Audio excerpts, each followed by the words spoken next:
नमस्कार, KP news 24/7 में आपका स्वागत है। मैं हूं अश्विनी आपके साथ। आइए एक नजर डालते हैं आज की सुर्खियों पर।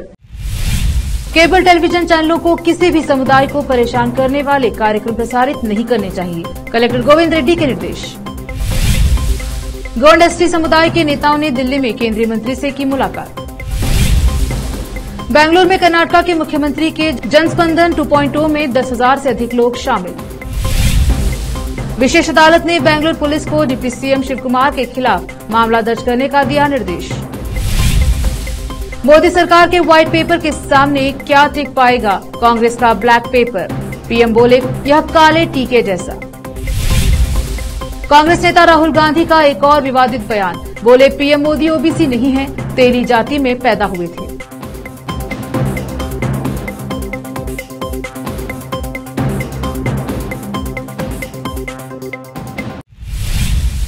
अब समाचार विस्तार से। जिला कलेक्टर गोविंद रेड्डी ने कहा कि स्थानीय केबल टेलीविजन चैनलों को केवल स्थानीय समाचार प्रसारित करने चाहिए और ऐसे कार्यक्रम प्रसारित नहीं करने चाहिए जो किसी समुदाय में अशांति पैदा करते हों। वे गुरुवार को जिलाधिकारी कार्यालय में आयोजित जिला स्तरीय केबल टेलीविजन प्रबंधन समिति की बैठक की अध्यक्षता कर रहे थे।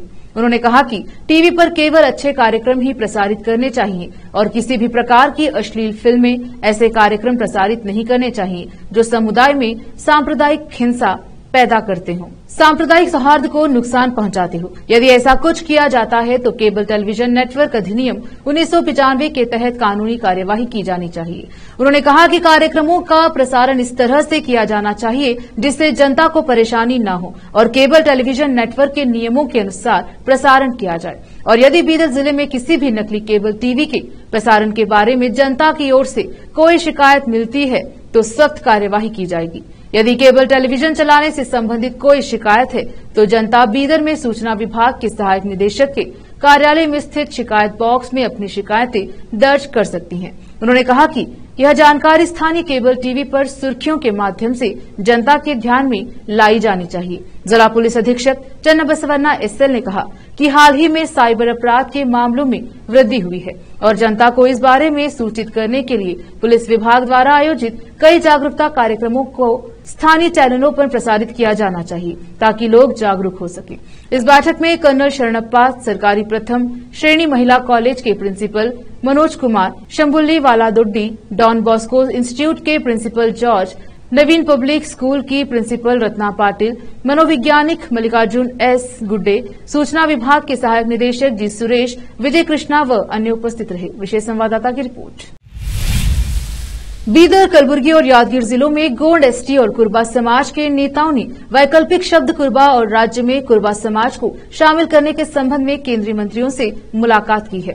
उन्होंने नई दिल्ली में केंद्रीय मंत्री प्रहलाद जोशी, अर्जुन मुंडा, अर्जुन राम मेघवाल, भगवंत खूबा और आरजीआई अधिकारियों से मुलाकात की और कहा कि केंद्रीय मंत्रियों के साथ उनकी लंबी चर्चा हुई और चर्चा के दौरान केंद्रीय मंत्रियों ने सकारात्मक प्रतिक्रिया दी।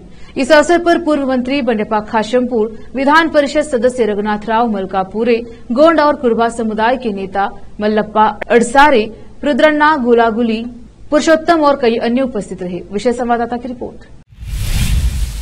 मुख्यमंत्री सिद्धरामैया ने गुरुवार को विधानसौधा में जनस्पंदन 2.0 का आयोजन किया, जिसमें दूरदराज के स्थानों सहित राज्य भर से 10,000 से अधिक पीड़ित लोग एकत्र हुए। इन शिकायतों में भूमि विवादों को सुलझाने के लिए अपनी स्वास्थ्य संबंधी जरूरतों को पूरा करने के लिए सीएम फंड की मांग करने वाले मरीजों की शिकायतें शामिल थी। चूंकि राजस्व विभाग के खिलाफ अधिक शिकायतें प्राप्त हुई, इसलिए अधिकारियों ने अतिरिक्त कियोस्क स्थापित करने के लिए मजबूर किया। समारोह को संबोधित करते हुए सिद्धरामैया ने इस बात पर जोर दिया कि राज्य के लोग विपक्षी दल के इस आरोप से गुमराह न हो कि उनकी सरकार गारंटी मुफ्त सुविधाएं बंद कर देगी। उन्होंने जोर देकर कहा कि गारंटियां राज्य के विकास का हिस्सा हैं, क्योंकि वे गरीबी कम करने में मदद करेंगे और सरकार उन्हें कभी नहीं रोकेगी। सीएम ने अधिकारियों को सभी शिकायतों का समाधान सुनिश्चित करने का निर्देश दिया। सीएम सिद्धरामैया ने दावा किया कि 27 जनवरी को आयोजित जनस्पंदन 1.0 के दौरान 5,000 से अधिक शिकायतें प्राप्त हुई और उनमें से 200 को छोड़कर अधिकांश का निवारण कर दिया गया है। उन्होंने अधिकारियों को निर्देश दिया कि यदि आवेदकों की शिकायतों का समाधान नहीं हो पाता है तो उन्हें कानूनी ढांचे के भीतर सभी शिकायतों का समाधान करना चाहिए। एक विशेष अदालत ने शहर पुलिस को भाजपा नेताओं के विरोध प्रदर्शन की कथित रूप से विकृत छवि का उपयोग करने के लिए कर्नाटक के उप मुख्यमंत्री डीके शिव कुमार के साथ साथ कांग्रेस राज्य आईटी सेल प्रमुख बीआर नायडू के खिलाफ आपराधिक मामला दर्ज करने का निर्देश दिया है। भाजपा नेताओं ने हाल ही में कार सेवक श्रीकांत पुजारी की गिरफ्तारी के खिलाफ प्रदर्शन में भाग लिया, जिन्होंने 1992 के बाबरी मस्जिद विध्वंस आंदोलन में भाग लिया था। भाजपा प्रदर्शनकारियों ने हाथों में तख्तियां ले रखी थी, जिन पर लिखा था, मैं भी कार सेवक हूं, मुझे भी गिरफ्तार करो। कांग्रेस आईटी सेल ने कथित तौर पर तख्तियों पर लिखी बातों में छेड़छाड़ की और इस घोटाले और अन्य अनियमितताओं के इकबालिया बयान जैसा बना दिया और उन्हें सोशल मीडिया पर पोस्ट कर दिया। इसे कर्नाटक कांग्रेस प्रमुख शिव कुमार के सोशल मीडिया हैंडल से भी साझा किया गया था। भाजपा कानूनी सेल के राज्य संयोजक योगेंद्र होदघट्टा ने सांसदों, विधायकों के लिए विशेष अदालत में शिकायत दर्ज कराई कि पोस्ट में समुदायों के बीच दुश्मनी पैदा करने के लिए झूठे दस्तावेज का इस्तेमाल किया गया है। अदालत ने हाई ग्राउंड्स पुलिस स्टेशन के स्टेशन हाउस अधिकारी को सीआरपीसी की धारा 156(3) के तहत मामला दर्ज करने का निर्देश दिया। ऑटो स्टैंड की समस्या डीएसपी ने दिया समाधान। शहर बीजापुर के सेंट्रल बस स्टैंड के पास पिछले 40 से 50 वर्षों से गरीब ऑटो चालक अपनी रोजी कमा रहे हैं। इनकी शिकायत है कि आज सुबह सुबह ट्रैफिक पुलिस के कुछ अधिकारी स्थल पर पहुंचकर ट्रैफिक जमा होने की बात बताते हुए यहां से ऑटो स्टैंड निकालने की बात कही, जिसके चलते कुछ ऑटो ड्राइवर्स ने अपनी शिकायत लेकर कांग्रेस नेता अब्दुल हमीद मुशरिफ से जब मुलाकात की तो हमीद मुशरिफ ने डीएसपी से बात करके ड्राइवरों को उनसे मुलाकात करने को कहा। ड्राइवर्स की एक टीम ने अपनी समस्या को एक मानवी पत्र लेकर डीएसपी से मुलाकात की तो डीएसपी साहब ने फौरन एक्शन में आकर ट्रैफिक पुलिस को हिदायत देकर उन ऑटो चालकों की समस्या को हल करने के निर्देश दिए, जिस पर ऑटो चालकों ने डीएसपी और कांग्रेस नेता अब्दुल हमीद मुशरिफ का आभार व्यक्त किया। विजयपुर से फेरोज शेख की रिपोर्ट। बेळबेगे sir Bijapur bus stand auto ಸ್ಟ್ಯಾಂಡ್ದಲ್ಲಿ ಸರ್ ಗಾಡಿ ಮಾಡ್ಕೊಂಡು ನಾವು ಇಲ್ಲಿ 30-40 ವರ್ಷದಿಂದ ಇಲ್ಲಿ ಗಾಡಿ ಹಚ್ಕೊಂಡು ದುಡ್ಕೊಂತಿದ್ದೇವೆ ರೀ ಸರ್। ಇವತ್ತು ಏಕಾಏಕಿ ಕೆಲವೊಂದು ಟ್ರಾಫಿಕ್ ಪೊಲೀಸರು ಬಂದು ನಮಗೆಲ್ಲ ಗಾಡಿ ತೆಗಿಲಕ್ಕೆ ಹಚ್ಚಿದ್ರಿ ಇಲ್ಲಿಂದು। ಇಲ್ಲಿ ಗಾಡಿ ಹತ್ಲಕ್ಕೆ ಹೋಗ್ಬೇಡ್ರಿ, ಹಂಗೆ ಆಕತಿ ಹಿಂಗೆ ಆಕತಿ, ನಿಮ್ಮಲ್ಲಿಂದ ಟ್ರಾಫಿಕ್ ಆಕತಿ, ಎಲ್ಲ ಇದು ಮಾಡ್ತೀರಿ ಅದು ಮಾಡ್ತೀರಿ ಅಂತ ಹೇಳಿದ ಕೂಡಲೇ ನಾವು ಫಸ್ಟ್ ಆಫ್ ಆಲ್ ನಮ್ಮ ಹಮೀದ್ ಸಾಹೇಬ್ರ ಬಳಿಯಕ್ಕೆ ಹೋಗಿ ಹಮೀದ್ ಸಾಹೇಬ್ರ ಬಳಿಯಕ್ಕೆ ರಿಕ್ವೆಸ್ಟ್ ಮಾಡ್ಕೊಂಡು ಸಾಹೇಬ್ರು DSP ಸಾಹೇಬ್ರ ಜೊತೆ ಮಾತಾಡ್ಕೊಂಡು ಅಲ್ಲಿ ಕಳಿಸಿದ್ರಿ ರೀ। ಅಲ್ಲಿ ಹೋಗಿದ ಮ್ಯಾಗ ಇಮ್ಮಿಡಿಯೇಟ್ಲಿ ನಮ್ಮ DSP ಸಾಹೇಬ್ರಾದಂಥ ಬಸವರಾಜ ಹೆಡ್ಕರ್ ಸಾಹೇಬರು ಇಮಿಡಿಯೇಟ್ಲಿ ಆ್ಯಕ್ಷನ್ ತೊಗೊಂಡು ಅವರು ಟ್ರಾಫಿಕ್ ಪಿ ಎಸ್ ಐ ಮತ್ತು CPI ಅವ್ರಿಗೆ ಹೇಳಿ ಇಲ್ಲಿ ಕರಿಸ್ಕಿಶನ್ನು ನಮ್ಮದೆಲ್ಲ ಪ್ರಾಬ್ಲಮ್ ಸ್ವಲ್ಪ ಮಟ್ಟಿಗೆ ಸಾಲ್ವ್ ಮಾಡಿದ್ದಾರೆ ರೀ। ಮತ್ತು ಅವ್ರಿಗೆ ನಾನು रुकते हैं छोटे से ब्रेक के लिए, जल्द लौटेंगे ब्रेक के बाद।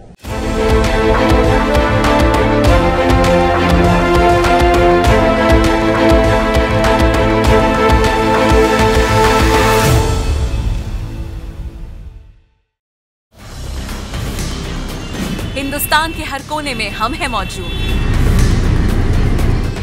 24 घंटे हालात पर गहरी नजर, खबरों से जुड़े चुपते सवालात और आपको दिखाता है धार्मिक, सामाजिक, राजनीतिक, लोकल और इंटरनेशनल न्यूज की सबसे बेहतर कवरेज, जो आपको रखती है हर पल बाखबर। देश और दुनिया भर की खबर के लिए देखते रहें KP News 24/7। ब्रेक के बाद स्वागत है आपका, देखते हैं समाचार। संसद में अब सरकार और विपक्ष के बीच ब्लैक एंड व्हाइट जंग शुरू हो चुकी है। मोदी सरकार जहां यूपीए सरकार के 10 साल के कुप्रबंधन पर व्हाइट पेपर लेकर आने वाली है, उससे पहले आज कांग्रेस अध्यक्ष मल्लिकार्जुन खड़गे ने केंद्र सरकार के खिलाफ ब्लैक पेपर जारी किया। प्रेस कॉन्फ्रेंस करते हुए खड़गे ने कहा, हम बेरोजगारी का मुख्य मुद्दा उठा रहे हैं, जिस पर बीजेपी कभी बात नहीं करती। केरल, कर्नाटक, तेलंगाना जैसे गैर बीजेपी राज्यों के साथ भेदभाव किया जा रहा है। इसी पर तंज कसते हुए प्रधानमंत्री मोदी ने कांग्रेस पर निशाना साधा और कहा कि यह हमारी सरकार में समृद्धि पर काले टीके की तरह है। हमारे अच्छे काम पर विरोधी काला टीका लगा रहे हैं। बता दें कि बीजेपी भी कांग्रेस के इस मनमोहन सरकार के 10 सालों के खिलाफ श्वेत पत्र लाने की तैयारी में है। इस पत्र में मनमोहन सरकार के दौरान हुए इकोनॉमिक मिसमैनेजमेंट के बारे में डिटेल जानकारी होगी। संसद के बजट सत्र के दौरान वित्त मंत्री निर्मला सीतारामन ने घोषणा की थी कि सरकार संसद के दोनों सदनों में श्वेत पत्र लेकर आएगी। इसके जरिए सरकार 2014 से लेकर 2024 तक अपने कार्यकाल के दौरान हुए कामकाजों का लेखा जोखा सदन के पटल पर रखेगी। इसके साथ ही इस श्वेत पत्र के जरिए पिछली यूपीए सरकार के कुप्रबंधन और गलत नीतियों के बारे में भी जानकारी मिलेगी। नरेंद्र मोदी सरकार के 10 साल के प्रदर्शन पर जारी होने वाले श्वेत पत्र का मुकाबला करने के लिए कांग्रेस ब्लैक पेपर लेकर आई है। कांग्रेस के राष्ट्रीय अध्यक्ष मल्लिकार्जुन खड़गे ने गुरुवार को ब्लैक पेपर जारी किया है और केंद्र पर इसके जरिए निशाना साधने की कोशिश की। सरकार के खिलाफ ब्लैक पेपर को जारी करते हुए खड़गे ने कहा कि सरकार यह बताने की कोशिश नहीं करेगी कि उनके 10 साल के कार्यकाल में कितने लोगों को नौकरी मिली। मनरेगा फंड जारी करने में वह राज्यों के साथ भेदभाव कर रहे हैं। इसके साथ ही उन्होंने कहा कि भाजपा केंद्र की सत्ता में है। ऐसे में सवाल है कि आज महंगाई पर काबू पाने के लिए उन्होंने क्या किया है। कांग्रेस सांसद राहुल गांधी ने प्रधानमंत्री नरेंद्र मोदी की जाति को लेकर नई बहस छेड़ दी है। राहुल गांधी ने दावा किया है कि पीएम मोदी का जन्म ओबीसी वर्ग में नहीं हुआ था। वे गुजरात की तेली जाति में पैदा हुए थे। इस समुदाय को बीजेपी ने साल 2000 में ओबीसी का टैग दिया था। उनका जन्म सामान्य जाति में हुआ था। केंद्र की बीजेपी सरकार की आलोचना करते हुए राहुल गांधी ने कहा कि पीएम मोदी कभी जातीय जनगणना नहीं होने देंगे, क्योंकि उनका जन्म ओबीसी में नहीं हुआ, उनका जन्म सामान्य जाति में हुआ है। राहुल गांधी ने कहा है कि पीएम मोदी की जाति को लेकर लोगों को बेवकूफ बनाया जा रहा है। कांग्रेस नेता ने कहा कि मुझे इसीलिए पता है क्योंकि पीएम मोदी कभी भी गरीब, किसानों और पिछड़े वर्ग के लोगों का हाथ नहीं पकड़ते, ये सिर्फ अडानी का हाथ पकड़ते हैं। आज अरविंद केजरीवाल ने मोदी सरकार पर करारा हमला बोला है। उन्होंने कहा है कि केंद्र सरकार ईडी को हथियार की तरह इस्तेमाल कर रही है। हम हर बात के लिए सुप्रीम कोर्ट क्यों जाएं? बता दें कि केरल में सत्तारूढ़ वाम लोकतांत्रिक मोर्चा एलडीएफ ने केंद्र सरकार के केरल के प्रति कथित भेदभाव के खिलाफ गुरुवार को दिल्ली के जंतर मंतर पर विरोध प्रदर्शन किया। इस विरोध प्रदर्शन में दिल्ली के मुख्यमंत्री और आम आदमी पार्टी आप के राष्ट्रीय संयोजक अरविंद केजरीवाल और पंजाब के सीएम भगवंत मान भी शामिल हुए। इस दौरान जंतर मंतर से केजरीवाल ने कहा कि केंद्र सरकार ने पंजाब का भी फंड रोका है। केंद्र ने पंजाब का 8,000 करोड़ रुपए रोक रखा है। हम हर बात के लिए सुप्रीम कोर्ट क्यों जाए? दिल्ली के लोग 2 लाख करोड़ का इनकम टैक्स देते हैं, लेकिन 2 लाख करोड़ के बदले दिल्ली को 325 करोड़ ही मिलते हैं। इतना ही नहीं, केजरीवाल ने आगे कहा कि केंद्र सरकार ईडी को हथियार की तरह इस्तेमाल कर रही है। हेमंत सोरेन पर कुछ भी साबित हुए बिना जेल में डाला गया। बता दें कि जंतर मंतर पर विरोध प्रदर्शन का नेतृत्व करने के लिए मुख्यमंत्री पिनराई विजयन ने किया और इसमें राज्य के मंत्रियों, विधायकों और सांसदों की भागीदारी रही। केजरीवाल ने आगे कहा कि ईडी अब एक नया हथियार है। अभी तक किसी व्यक्ति पर दोष साबित होने के बाद ही उसे जेल भेजा जाता था, लेकिन अभी उन्होंने तय ही किया है कि किसे जेल भेजना है। तो सोचिए कि उस पर कौन सा केस थोपा जाए। हेमंत सोरेन को तब जेल में डाला गया जब केस शुरू ही नहीं हुआ था। कल वे मुझे भी डाल सकते हैं। विजयन जी, स्टालिन साहब, सिद्धरामैया साहब जेल में और सरकार गिराओ।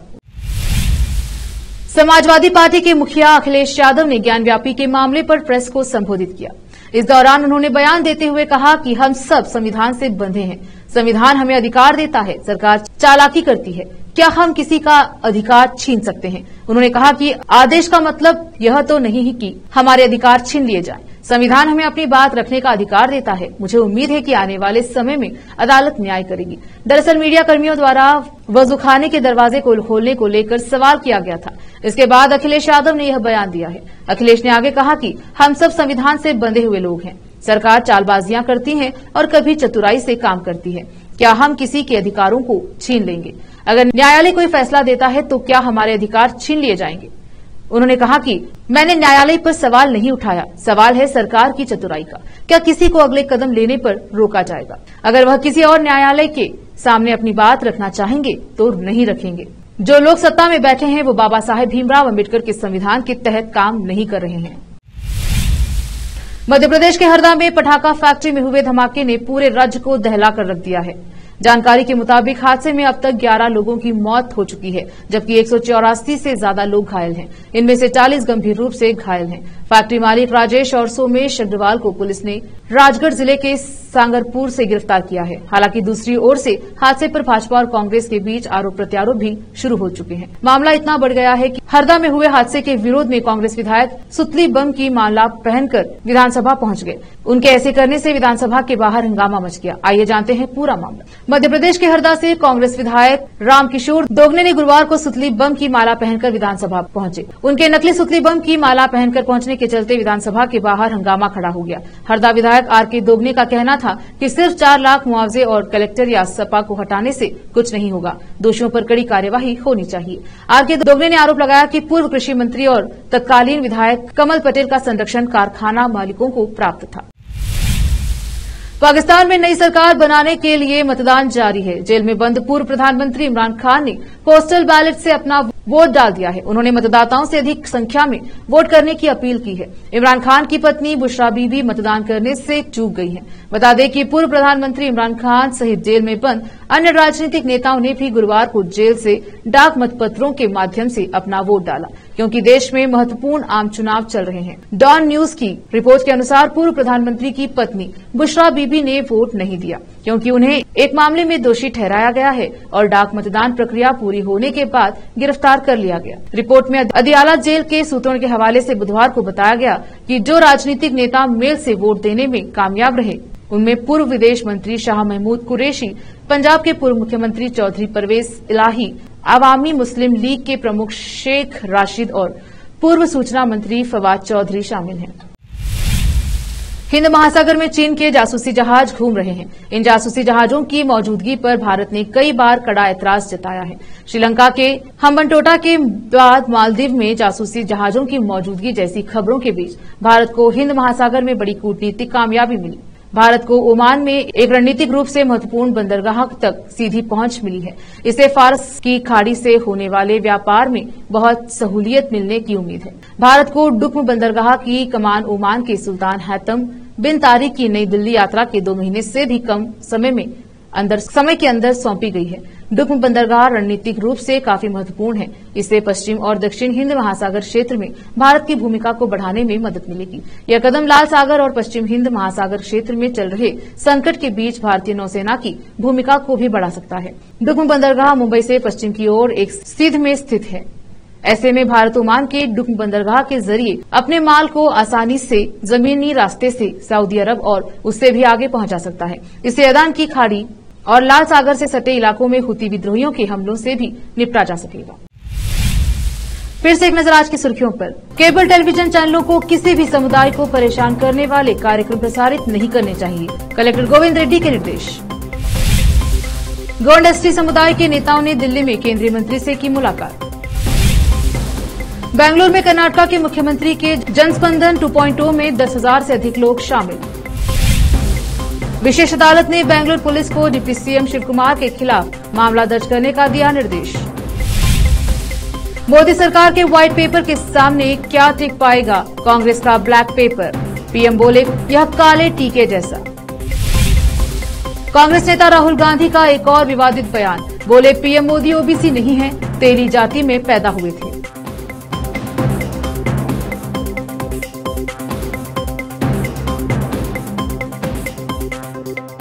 केपी न्यूज के बुलेटिन में आज इतना ही। देखते रहिए केपी न्यूज 24/7। धन्यवाद।